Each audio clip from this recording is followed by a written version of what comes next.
여러분 안녕하세요. 김정호입니다.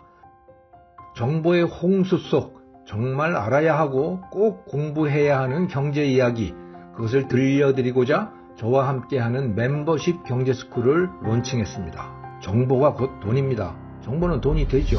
그 정보를 잘 활용한다면 변화하는 세계 경제와 한국 경제에서 어떻게 우리의 자산을 지키고 또 굴려나가야 할지 해답을 얻으실 수 있을 거라고 확신합니다. 오픈된 공간인 유튜브에서는 여러분들의 많은 질문과 의견에 제가 답을 일일이 드리지 못했는데요.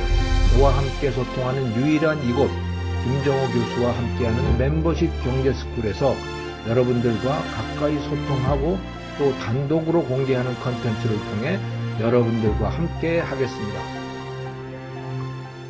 여러분 안녕하세요. 오늘은 반도체 이야기를 좀 들려드릴까 합니다. 삼성전자 굉장히 요즘 헷갈리는 상황인데 이게 뭐 4분기 영업이익이 뭐 2조 얼마가 났다 그러고 또는 뭐 반도체 손실은 엄청나다고 그러는데 이게 도대체 무슨 일이냐? 일단 그거부터 한번 정리를 해보죠. 이 그래프를 보시면 아시겠지만 삼성전자의 2023년 4분기의 영업이익이 2조 8천억 원입니다. 그런데 반도체 부문 영업이익은 마이너스 1조 8천억 원. 자, 전체로 보면 그래도 2조 8천억 원을 벌었는데 반도체는 1조 8천억이 손실인 거죠. 그럼 어디서 돈을 번 거냐? 스마트폰에서 돈을 많이 벌었습니다. 그래프에서 보시듯이 무선 부문이라고 되어 있는 거 있잖아요. MX라고 되어 있는 거. 거기에서 2조 5천억 원을 벌었고요. 그 다음에 삼성 디스플레이에서 또 1조 7천억을 벌었네요. 그런데 반도체에서 1조 8천억 원을 까먹어서 합치니까 2조 8천억 원이 된 거예요. 최종적으로. 자, 그러니 사실은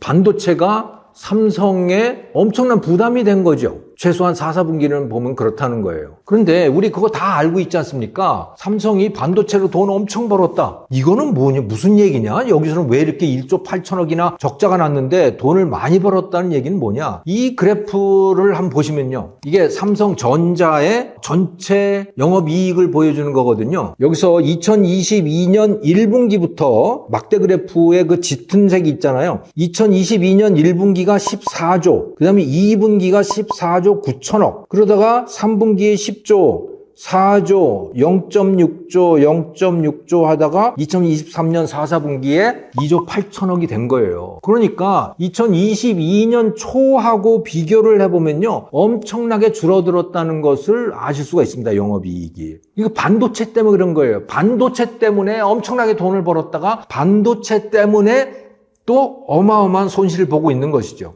이것은 삼성전자의 반도체 부문 영업이익률을 보여주고 있는데요. 2021년 1분기만 하더라도 영업이익이 3조 3천억 원이었습니다. 그런데 이게 쭉 올라가기 시작해서 2021년 3분기가 되면 10조에 달하잖아요. 엄청난 돈을 번 거예요. 전체가 뭐 한 14조 정도 영업이익인데 반도체 부문에서만 10조의 이익이 났으니까 정말 대박이 난 거죠. 그게 그러다가 2022년 3분기부터 쭉 떨어지기 시작해서 이제 마이너스로 반전이 되는 겁니다. 2023년 1분기가 되면 마이너스 4.58, 그러니까 4조 6천억 원 손실이고 2분기에는 4조 3천억 원, 3조 7천억 원, 4분기에는 1조 8천억 원의 적자. 그나마 적자가 좀 줄어들긴 했죠. 그러니까 반도체의 이익이 그야말로 널뛰기를 한 겁니다. 그나마 4분기에는 스마트폰 매출이 많이 늘어남으로써 이 반도체에서의 적자를 상당 부분 상쇄를 시켜줬지만 반도체가 지난 1년 동안은 굉장한 부담이 된 그런 부문이었던 것이죠. 그러면 삼성전자 반도체가 왜 이렇게 널뛰기를 했는가? 이렇게 돈을 많이 벌다가 왜 갑자기 적자로 반전이 됐는가? 이걸 좀 살펴볼 필요가 있죠. 이것은 코로나와 아주 밀접히 관련이 되어 있습니다. 삼성전자의 가장 큰 매출은 메모리 부문이거든요. 그래서 여기서 보시면 이게 삼성전자의 반도체 부문의 여러 가지 섹터를 보여주고 있는 건데 여기 보면 메모리도 있고 파운드리도 있고 시스템도 있고 여러 가지가 있잖아요. 근데 메모리가 전체 반도체 매출의 70% 정도를 차지합니다. 그러니까 메모리가 제일 중요한 거죠. D램 또 낸드 플래시 이런 겁니다. 자, 그런데 그 D램과 낸드 플래시의 가격을 한번 보시겠어요? 이 그래프가 그걸 보여주고 있는데요. 여기서 조금 짙은 색 밑에 있는 그 그래프가 이게 D램이고 좀 위에 있는 약간 옅은 색의 그래프가 낸드 플래시의 가격이거든요. D램 가격부터 한번 보시죠. 2021년에 3달러였던 것이 2021년 3, 4분기, 4, 3분기가 되면 4.2달러 정도까지 올라가잖아요. 그러다가 쭉 떨어지기 시작하죠. 그래서 2023년 2, 4분기가 되면 1.3달러까지 떨어집니다. 그러니까 4달러를 넘어갔던 D램 가격이 1.3달러까지 떨어졌으니까 뭐 어마어마하게 값이 빠져버린 거예요. 그러니 이걸 팔더라도 돈이 안 남죠.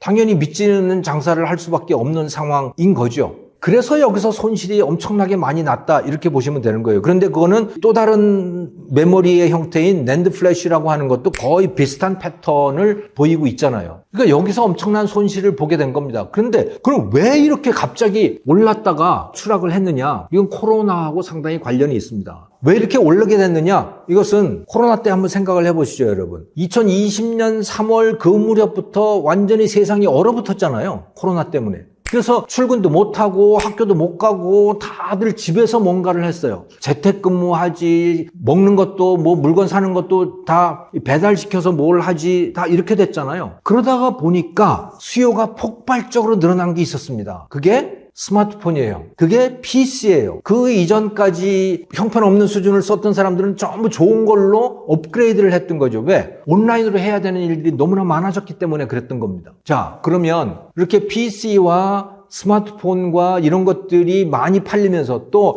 이 서버도 많이 돌아갔잖아요. 그러니까 구글이라든가 아마존이라든가 네이버라든가 이런 데들도 전송되는 정보량이 엄청나게 많아졌잖아요. 그러니까 서버의 용량도 계속해서 늘릴 수밖에 없는 그런 상황이 됐던 거고요. 이것은 전부 반도체를 필요로 했던 겁니다. 이것은 로직 반도체이기도 하지만 또 동시에 그러니까 모든 정보기기들은 로직 반도체와 메모리 반도체를 다 동시에 필요로 하잖아요. 그래서 삼성전자, SK 하이닉스 이런 데들도 그야말로 대박을 맞이했던 것이죠. 그 D램 가격, 낸드 플래시도 엄청나게 값이 올라갔고 팔리기도 많이 팔렸고 그러면서 이익이 많이 늘어났던 겁니다. 그런데 이게 2022년 중반경부터 어떻게 바뀌었어요? 이제 물가가 많이 올라가게 되니까 미국의 연준부터 뭔가가 이루어지기 시작했죠? 그게 뭡니까? 금리 인상을 하게 됐잖아요. 금리 인상을 하게 되면서 나타난 현상이 경기가 줄어들기 시작한 거예요. 경기가 위축되기 시작한 거죠. 금리 인상은 물가가 많이 올라갔기 때문에 그렇게 했던 겁니다. 그래서 경기가 위축된다. 또 동시에 벌어졌던 일은 코로나 경제가, 코로나 상황이 점점 이제 끝나가고 있었던 거예요. 사람들이 온라인으로만 재택근무만 하다가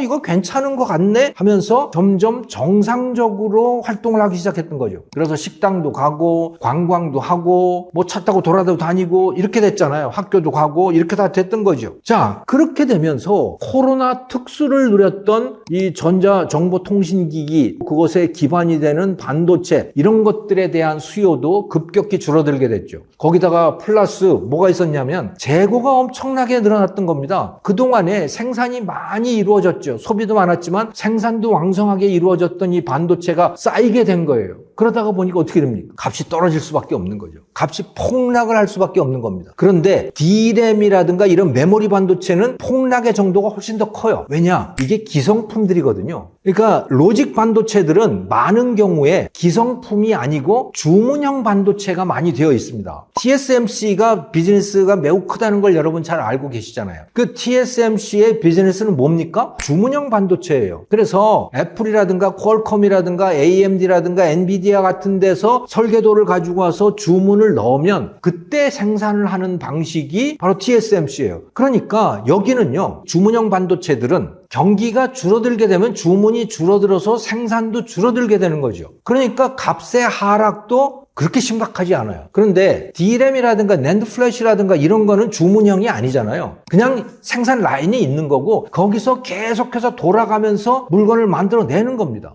그러니까 수요가 줄었다고 해서 생산을 줄이기도 참 어려운 거예요. 생산을 줄이면 어떻게 되느냐? 물론 생산량은 줄어들게 돼서 시장에 나가는 공급량은 줄어들게 되지만, 그렇지만 생산 라인은 놀고 있어야 되잖아요. 생산 라인이라고 하는 거 거기에 엄청난 투자들이 몇 조 원씩 투자되어 있는 게 생산 라인 아닙니까? 거기에 감가상각이 계속해서 발생하겠죠. 그러니까 비용은 발생하는데 물건은 생산 못하고 하면 사실은 그것도 굉장한 마이너스거든요. 그러니까 이 메모리 생산 업체들, 그거는 삼성전자도 그렇고 SK 하이닉스도 그렇고 메모리 생산 업체들은 생산 조절을 하기가 굉장히 어려워요. 그래서 여러분 기억하실 겁니다만은 이재용 회장이 경기가 어렵긴 하지만 우리 생산 멈추지 않고 계속 나가겠습니다, 이런 선언을 할 때도 있었던 거예요. 최근에 들어와서는 그걸 접었습니다만은, 그래서 삼성전자도 생산을 이제 감산을 한다 이렇게 발표를 하고 실제 감산을 했죠. 그러다가 보니까 공급량이 줄어들어서 그래서 시장에서 D램 가격이 조금씩 올라가는 그런 양상을 보이고 있습니다. 그런데 특히 삼성이 그런데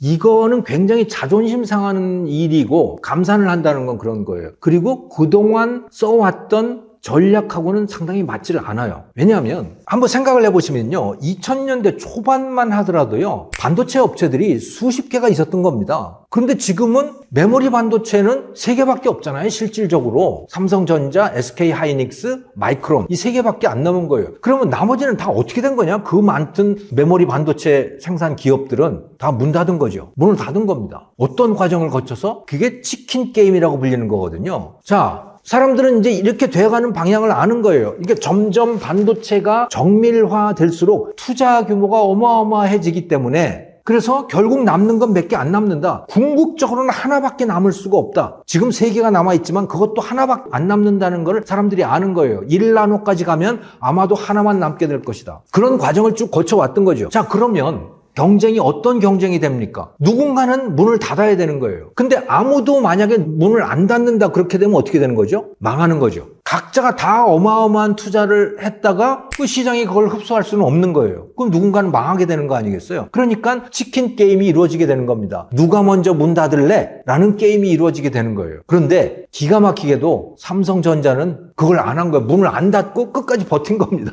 치킨 게임의 승자인 거죠. 그러니까 감산을 안 하는 거예요. 다른 데는 감산을 해도 삼성전자는 감산을 안 한 거예요. 그렇게 버텨왔던 겁니다. 그래서 세계 최고의 메모리 반도체 기업이 된 거죠. 그러니까 이번에 이런 사태에서도 우리 감산 안 한다고 나온 거예요. 근데 너무나 적자 규모가 커지고 손실 규모가 커지고 그러다 보니까 도저히 안 되겠구나 해서 삼성전자조차도 감산을 하게 됐던 거고, 그러면서 2023년 중반부터 D램 가격이 이제 하락을 멈추고 조금씩 올라가고 있는 거죠. 그래서 그나마도 손실 규모가 줄어들고 있다 이렇게 이해를 하시면 될 것 같아요. 저는 그렇다고 보지는 않습니다. 그러니까 지금 설명드렸던 것은 D램 가격 의 하락이 멈추고 약간씩 상승하는 부분이라든가 또 낸드 플래시의 가격도 좀 상승한다든가 이런 추세를 보여주는 것이고, 그 덕분에 영업 손실이 꽤 줄어들었다는 사실을 설명은 할 수 있다는 거죠. 하지만 2023년 5월부터 정확히는 5월 11일, 12일 금요일부터 삼성전자와 SK 하이닉스 주가가 급등한 것은 그것과는 사실은 무관한 일이다라고 해석이 됩니다.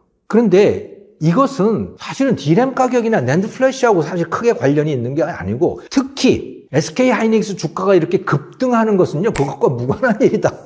그럼 뭐 때문에 그러는 거냐? 사실은 이것은 챗GPT로 대표되는 AI 때문에 그러는 겁니다. AI의 보급, AI에 대한 투자가 굉장히 많이 늘어나면서 메모리 반도체 중에서 HBM이라고 하는 고대역폭 반도체 라고 하는 것의 수요가 급격히 늘어나기 때문에, 또 앞으로 더욱 늘어날 것이기 때문에 이런 현상이 일어났다라고 해석이 됩니다. 여러분, 챗GPT 어떤 것인지 아시죠? 아마 대부분 다 써보셨을 것 같고, 저도 이제 수업 준비하면서 많이 써봤습니다만은 아주 굉장히 편한, 그래서 제가 적당히 질문을 하더라도 얘가 알아서 답변을 척척척척 1, 2, 3, 4, 5 해가지고 그렇게 정말 똑똑하게 답을 해주더라고요. 그런데 굉장히 조심해야 될 측면도 있습니다. 왜냐하면 틀린 답도 굉장히 많아요. 특히 제가 잘 알고 있는 분야, 제 전문 분야라고 할 수 있는 데에 대해서 제가 질문을 해봤거든요. 근데 제가 생각하는 거하고 너무나 다른 답변들을 준 것들이 많아서 야, 이거 조심해야겠구나 그런 생각을 했습니다. 왜 그러냐면 이게 사람들이 써놓은 글들 또 그 사람들이 만들어 놓은 영상을 얘가 학습을 해서 그거를 정리해서 다시 돌려주는 거잖아요. 그러니까 기존에 써 있는 것들이 틀리면요, 기존에 인간이 만들어 놓은 것들이 틀린 것들이면 거기에서 나오는 답도 틀릴 수밖에 없는 거예요. 특히 저는 제 전문 분야에서는 그런 것들을 많이 발견했어요. 그래서 조심을 해야겠구나 라는 생각을 했거든요. 자, 그런데 어쨌든 간에 이건 대단한 일인 겁니다. 앞으로 정말 어떻게 될지 알 수가 없지만 지금은 글로 쓴 것에 대해서 답변을 주잖아요. 얘가 아주 똑똑한 답변을 주는데 이제는 얼마든지 말로 하는 것에 대해서 말로 답변을 해줄 가능성도 굉장히 높아지는 거고요. 그래서 이제는 기계라고 하는 것의 차원이 완전히 다른 차원으로 가는 겁니다. 그러다가 보니까 많은 사람들이 여기에다가 투자를 하기 시작하는 거죠. 특히 많은 투자를 하는 데가 어디냐? 플랫폼 기업들인 겁니다. 네이버라든가 구글이라든가 또 중국 같으면 알리바바라든가 이런 기업들이 여기에다가 어마어마한 투자를 하는 거예요. 왜?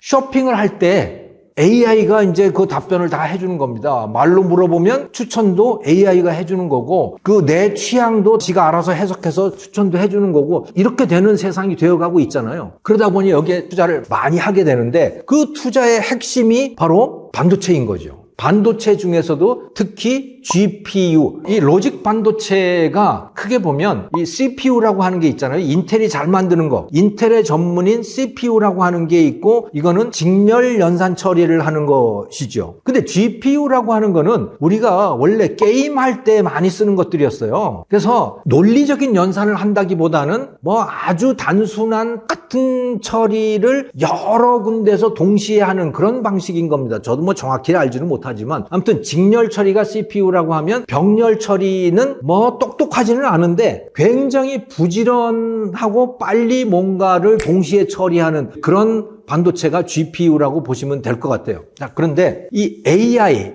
인공지능이 들어오면서 인공지능은 교육을 시켜야 되잖아요. 인공지능은 교육을 많이 시켜야 됩니다. 그래서 인공지능이 사람처럼 생각하게 만들려면 어떻게 해야 되느냐? 실제 사람이 어떻게 생각하고 행동하는지에 관한 데이터를 가지고 얘를 계속 훈련을 시켜야 돼요. 그래야 이 인공지능이라고 하는 아이가 사람처럼 생각하고 반응을 할 수가 있는 거죠. 자, 그러면 우리에 관련된, 그러니까 인간이라고 하는 존재와 관련된 수많은 영상들과 또 음성 파일들과 또 인간이 써놓은 수많은 텍스트들과 이런 것들을 얘한테 입력을 시키고 그 인간이 만들어낸 데이터의 패턴대로 반응하고 추론하고 할 수 있도록 계속 훈련을 시켜야 돼요. 그래야 인공지능다운 인공지능이 되는 겁니다. 이거는 굉장히 지루한 작업이에요. 어마어마한 데이터가 필요하고 또 훈련을 시키는 과정도 필요한 거죠. 여기에 필요한 것을 만들어내는 그 기업이 바로 엔비디아. 그러니까 챗GPT가 나오면서 엔비디아 주가가 그야말로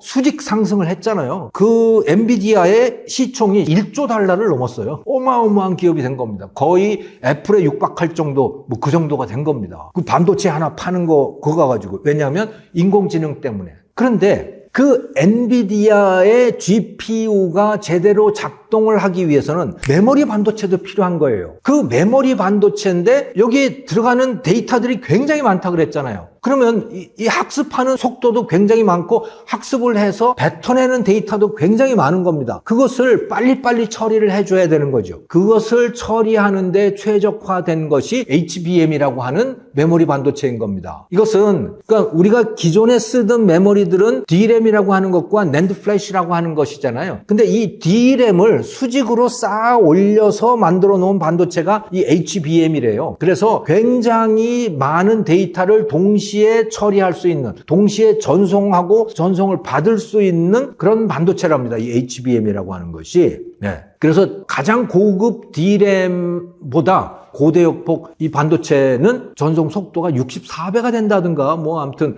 굉장히 빠른 속도로 데이터를 주고받을 수 있는 그런 거예요. 그래서 엔비디아의 GPU, 그 다음에 HBM 이것이 동시에 들어가야 되는 거예요. 그래야 인공지능들이 쓸 수 있는 아주 좋은 이 유닛이 만들어지는 거죠. 그런 보드들이 만들어지는 겁니다. 그러니까 HBM에 대한 수요가 굉장히 늘어나잖아요. 근데 이 HBM에서 제일 앞서가는 기업이 SK하이닉스인 겁니다. 삼성전자도 이것을 하기는 하지만 SK하이닉스가 훨씬 더 앞서간대요. 그래서 SK 주가가 이렇게 뛴 겁니다. 그 D램 가격이나 이것 때문에 그런 게 아니고 엔비디아가 제일 필요로 하는 HBM 메모리 반도체는 SK하이닉스가 제일 잘 만들고 많이 공급을 하기 때문에 주가가 이렇게 뛰었다고 보시면 되는 거죠. 그리고 삼성전자도 뭐 앞으로 상당히 밝다, 이 HBM 분야에서. 그래서 SK하이닉스만큼은 아니지만 그래도 제법 많이 뛴 겁니다. 그래서 아무튼 AI로 제일 많이 뜬 기업이 엔비디아이고 그것 못지않게 상당히 뜬 기업이 SK하이닉스와 삼성전자다. 이렇게 이해를 하시면 되겠죠. 네, 전문가들의 분석에 의하면 이 HBM이라고 하는 게 필요한 것은 아마도 뭐 3년? 길면 한 4년 정도 가지 않겠느냐, 뭐 이런 예측들을 해요. 왜 그러냐? 이거는 인공지능을 훈련시킬 때 주로 쓰인대요. 그런데 영원히 훈련만 시키지는 않을 거 아닙니까? 이 플랫폼 기업들 뭐 이런 데들이 어느 정도 계속해서 데이터를 입력시키고 하다 보면 이 훈련이 끝날 수가 있고, 그러니까 말하자면 이 인공지능이 사춘기를 지날 수가 있는 겁니다. 성인이 될 수가 있는 거예요. 그러고 나면 더 이상 훈련시키는 수요는 그렇게 많지 않고 그 다음부터는 주로 뭐가 이루어지느냐? 이제 논리적인 추론, 연산 이런 것들이 주로 중점을 두게 될 것이다 라고 하는 거죠. 그렇게 되면 엔비디아라든가 또는 HBM에 대한 수요, 그것보다는 오히려 원래 인텔이 갖고 있던 그런 논리적인 추론과 관련된 반도체들에 대한 수요가 늘어날 거다. 그러고 나면 어쩌면 메모리에 대한 수요는 줄어들지 않겠는가, 이런 예측들을 해요. 뭐 정확히 기술적인 문제에 대해서는 잘 모르겠습니다만은 분명한 거 하나는 HBM, SK하이닉스와 삼성전자가 강점을 갖고 있는 이 메모리에 대한 폭발적인 수요 증가, 이것은 인공지능이 훈련을 받는 동안에 주로 필요한 거다라고 하는 거죠. 훈련이 끝나고 나면 그 수요도 상당히 감퇴할 수 있다라고 하는 그런 추세는 분명한 것 같고요. 네, 그게 뭐 한 3년이 될지 4년이 될지 그 정도로 예측을 하더라고요. 우리는 이 D램 반도체 또 메모리 반도체에 특화가 되어 있는데 이거는 기성품 시장입니다. 여기에서도 우리나라도 이 파운드리 분야에서 좀 TSMC를 따라갈 수 있을 정도로 파운드리 분야도 비즈니스 마인드를 좀 본격적으로 가지는 것이 필요하지 않겠는가, 그런 생각들을 해봤습니다. 그런데 물론 현장에서 뛰시는 분들은 최선을 다하고 있는 것이겠죠. 하지만 세상이 돌아가는 걸 보면 좀 최선을 어차피 다 하는 것이라도 이제는 방향을 좀 바꿀 때가 되지 않았는가, 그런 생각들을 해봤습니다. 자, 오늘 반도체 이야기 여기서 마치겠습니다. 들어주셔서 감사합니다.